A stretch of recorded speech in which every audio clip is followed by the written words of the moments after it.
Então, assim, a minha trajetória, né, no Kodály, assim, com o método Kodály, quando na faculdade, quando eu fiz faculdade, a gente via, né, a respeito dos métodos ativos, e assim, via bem por cima, pouca coisa. E naquela época eu quase não, sim, não conheci muita coisa, né, desse método, de como que é, dos métodos ativos de forma geral.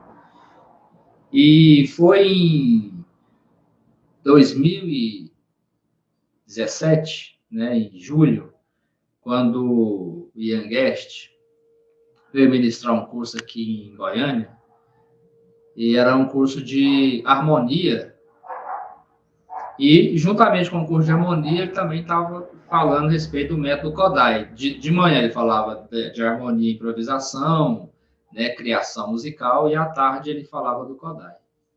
Mas eu tinha matriculado só nesse curso de harmonia. Eu não conhecia também, não, ele não, o Ian Guest. E aí o Levi, que foi o professor na época que trouxe o Ian, ele falou, Silvio, você quer fazer esse curso também à tarde? Se você quiser fazer, você pode fazer também. Aí ele falou assim, não, se você quiser fazer esse, a gente pode, não vou nem te cobrar, não. Você vai fazer só pelo preço que você está fazendo de manhã mesmo, também, incluso. Seria uma promoção, né? Aí eu falei, tá bom, vamos conhecer então. Aí eu lembro, assim, muito bem que ele estava solfejando, um tanto de música, né, Ian e tal, na aula, e falando muito de tocar de ouvido. E o que acontece? Eu já era músico profissional, já tocava, já tinha feito meu curso superior, já dava aula. Aí eu pensei, mas tocar de ouvido, eu já toco de ouvido, né? Já sei tocar, o que esse cara tá falando aí, né? E não dei muita moral, não, assim, na hora lá, mas eu não falei nada, fiquei só pensando, né? Eu disse, não, tá bom, vamos ver o que esse cara tá dizendo. Aí tal, ele foi explicando, falando, né, as coisas assim, bem diferentes do que a gente costumava ver nos cursos de harmonia tradicional, né? Por um viés assim totalmente diferente, e aquilo me chamou a atenção. Que eu estava percebendo que ele estava falando de tocar de ouvido, mas de tocar por uma consciência, né, pelo ouvido consciente, um ouvido inteligente. Inteligente, mas isso está bem diferente do que eu estava imaginando que fosse, né? E ele falando, e tocava em vários tons no piano, e solfejava as músicas. E o rapaz, esse negócio tá muito interessante, né? E aí eu fiquei muito empolgado na época para conhecer, para saber como é que era aquilo que ele estava explicando, que era uma coisa muito nova para mim, né? E eu perguntava na aula e tal, e fazia algumas coisas lá, e aí ele falou o seguinte, né? O Levi me chamou, que era o professor que convidou ele, falou assim, Silvio Ian disse que quer que você monte um grupo de estudos para a próxima vez que ele voltar, poder trabalhar esse grupo de estudos. Aí eu fiquei assim, surpreso, né, e feliz também com aquela proposta. E eu já estava muito assim querendo entender o método. E eu lembro que ele falou assim para mim, eu falei assim, Ian, você podia me ensinar isso daí, me dar umas aulas disso daí, né? Aí eu lembro que ele falou assim, não, Silvio, isso aí, rapaz, tu vai treinando, você vai praticando, você já é musicalizado, você vai treinando, isso é igual andar de bicicleta. Eu falei, rapaz, então tá, né? E também, às vezes, eu perguntei para ele assim, como é que é isso no instrumento?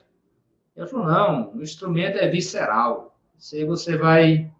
Eu fiquei assim, meio sem chão, né? Na época, como é que esse cara fala um negócio desse, né? Como é que é isso, né?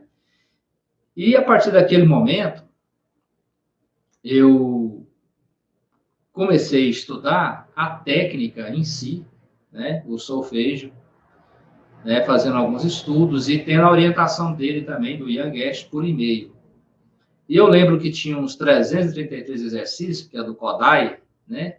E aí eu falei assim, não, vou solfejar esses 333 exercícios. Fiquei tão empolgado, solfejei eles tudo numa sentada, solfejei todos os 333 exercícios dele, né? E continuei sem saber solfejar, né? Eu falei, nossa, o que é isso, né? Esse negócio tá muito... Como é que é isso? E aí eu lembro que eu encontrei um livro em Brasília que fala de solfejo, né? Método Kodai, solfejo. Aí eu liguei para o Ian e falei assim, Ian, eu estou querendo comprar um livro aqui para aprender a solfejar, ele ensina todas as coisas aqui. Aí ele falou assim, bem firme, né? Ó, de mim você não vai ter consentimento para comprar livro de solfejo, que não se aprende a solfejar por livros. Eu falei assim, rapaz, então, como é que é isso, né? Eu lembro que eu comprei o livro, mesmo assim eu paguei lá quase R$ 300 no livro, um livro bem grosso. E realmente não aprendi a solfejar por aquele livro, né? Porque não se aprende mesmo. Aprendi, sim, na prática que não aprende a solfejar por livros. Então, eu comecei a exercitar o solfejo e lembrei de uma palavra, isso está também muito o Kodai, que o Kodai ele fala que a música, né, ela tem uma similaridade com a língua falada. Aí eu comecei a pesquisar a respeito da aquisição da linguagem. Pesquisei vários autores que falam aquisição da linguagem, a linguagem mesmo, a língua materna, né? E aí eu vi, assim, que pode-se aprender a música como uma língua materna. Ali pegando os intervalos como se fossem palavras. E quando se conecta um intervalo ao outro, né? Você tem, então, uma frase. Da mesma forma que se tem uma frase na língua materna da gente, que a gente fala.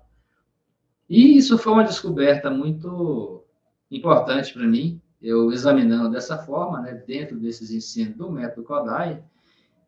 E uma coisa bem interessante que eu comecei a solfejar e praticar, porque o Ian sempre falava assim para mim que o instrumento e o canto são universos bem diferentes. A gente aprende a prática do solfejo, né, leva à prática instrumental. Isso é uma coisa que para mim, sim, não fazia muito sentido.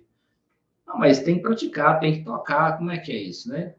E eu tive uma surpresa, assim, uma felicidade muito grande, porque eu lembro que eu solfejei uma música inteira, sem ler a partitura, escutando a música, né? Escutando a música, voltando ela várias vezes, às vezes colocava um pouco mais lento, mas solfejei a música inteira, né? Com esse solfejo relativo.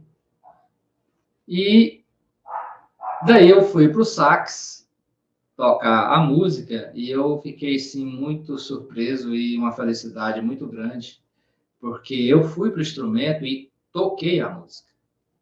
Aquilo para mim foi maravilhoso, foi uma coisa assim que eu nunca tinha experimentado antes, né? Uma felicidade, um prazer assim que só quem passa por aquilo, experimenta, experiencia, que pode dizer como que é tão gratificante, né? O trabalho que eu tive foi de solfejar a música, de ganhar essa consciência dos intervalos, e depois eu fui para o instrumento e toquei, de primeira vez. Não li partitura, não li, assim, e independia também o tom, a armadura, o clave, porque eu, na verdade, não estava nem lendo, né, a partitura. Então, assim, essa é a minha experiência com esse método, né? Com essa técnica, né, do solfejo relativo. E cada dia, assim como acontece na nossa língua materna, a gente sempre pode aprender línguas, palavras novas, né? E também não é diferente com essa língua musical, né? E também, assim, eu estou aprendendo, cada dia aprendendo mais, e hoje eu tenho uma satisfação muito grande, assim, de não ficar ali horas e horas no instrumento, treinando uma música. Eu escuto a música ou pego a partitura da música, solfejo a música, tenho consciência clara do que é cada nota, onde vai encaixar cada nota, antes de tocar, que é o que o Kodály diz, né? Ele fala assim que o nosso objetivo é levar o aluno a ouvir a melodia antes de interpretar no instrumento, né? Isso é maravilhoso, saber que isso é uma realidade, através desse método, é uma realidade, né? Então, eu já sei o que eu vou tocar antes de tocar e sei como fazer. Então, essa é a minha experiência, minha história, né, dentro